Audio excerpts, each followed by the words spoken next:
Shalom jemaat Tuhan, jumpa lagi dalam acara Light of Revival, renungan firman Tuhan yang menuntun kita di sepanjang hari ini. Firman Tuhan hari ini terambil di dalam Matius pasal 8 ayat yang kedua hingga ayat yang ketiga. Maka datanglah seorang yang sakit kusta kepadanya, lalu sujud menyembah dia dan berkata, "Tuan, jika Tuan mau, Tuan dapat mentahirkan aku."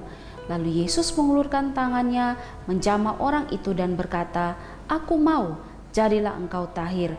Seketika itu juga tahirlah orang itu dari kustanya. Jika Tuhan mau atau jika Tuhan menghendaki. Jemaat Tuhan yang terkasih, penyakit kusta adalah sebuah penyakit yang tidak saja membawa penderitaan secara jasmani bagi seseorang yang mengidap penyakit ini, tapi juga ini mendatangkan penderitaan secara psikis. Karena di kalangan orang Yahudi pada waktu itu, orang yang mengalami sakit kusta dipandang sebagai seorang yang najis, dan karenanya dia harus dipisahkan dari keluarganya atau dia harus diasingkan dari tengah-tengah sanak keluarganya. Dalam teks firman Tuhan yang kita baca hari ini menceritakan tentang seorang kusta yang datang kepada Yesus dan meminta Yesus untuk dapat menyembuhkannya. Dan menarik kalau kita baca keseluruhan kisah ini, bahwa ketika si kusta datang kepada Yesus, dia tidak memaksa Yesus untuk menyembuhkan sakit penyakitnya, melainkan dia memohon belas kasihan Tuhan dan memasrahkan semuanya kepada kehendak Tuhan. Dengan mengatakan demikian pada ayat yang kita baca, dikatakan bahwa si kusta itu berkata, "Jika Tuhan mau, Tuhan dapat mentahirkan aku." Dari pernyataan si kusta ini tergambar jelas bahwa dia sama sekali tidak memaksa atau menuntut Yesus agar dapat menyembuhkannya. Sekalipun dia sedang menderita sebuah penyakit yang membawa penderitaan yang begitu amat sangat bagi dirinya secara pribadi. Si kusta tetap berpasrah kepada kehendak Tuhan, bahwa kalau Tuhan mau, Tuhan dapat menyembuhkannya. Si kusta percaya bahwa Yesus berkuasa atas segala sesuatu. Yesus berkuasa untuk melakukan segala sesuatu, termasuk untuk menyembuhkan penyakitnya. Tapi pada waktu dia datang kepada Yesus, dia sungguh-sungguh berserah pada kehendak Tuhan.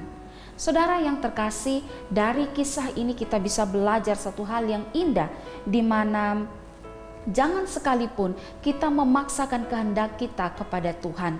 Dalam doa itu sendiri sebenarnya merupakan bentuk perendahan diri kita di hadapan Tuhan, dan itu merupakan bentuk kita berpasrah kepada kehendak Tuhan. Matthew Henry berkata, kita harus memohon belas kasihannya. Kita tidak boleh menuntut belas kasihan Allah itu seperti kita menagih utang, tetapi kita harus dengan rendah hati memintanya seperti kita meminta pertolongan Tuhan jika Tuhan mau. Saudara, dari kisah ini menjadi pelajaran bagi kita. Apabila kita memohon kepada Tuhan, kita menaikkan doa-doa kepada Tuhan agar mungkin supaya kita mendapatkan pekerjaan, kita berdoa supaya dilepaskan dari sakit penyakit, kita berdoa untuk supaya bisa bertemu jodoh dan lain sebagainya. Maka saat kita berdoa, kita harusnya merendahkan diri di hadapan Tuhan dan memasrahkan semua kepada keputusan dan kehendak Tuhan.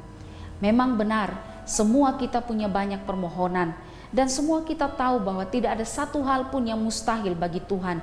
Jika Tuhan mau, Tuhan dapat melakukannya. Tapi seringkali kita lupa untuk memasrahkan kehendak Tuhan yang terjadi. Dalam hidup ini, biarlah kita melihat bahwa kehendak Tuhan yang terjadi dan bukanlah kehendak kita.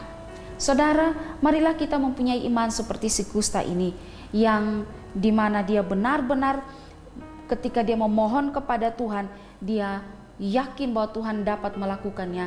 Tapi ujung daripada itu dia tahu semuanya kembali kepada kehendak Tuhan, bahwa jika Tuhan mau, Tuhan dapat melakukannya. Saudara, mari pasrahkan hidup saudara kepada Tuhan. Jangan pernah memaksakan kehendak kita kepada Tuhan.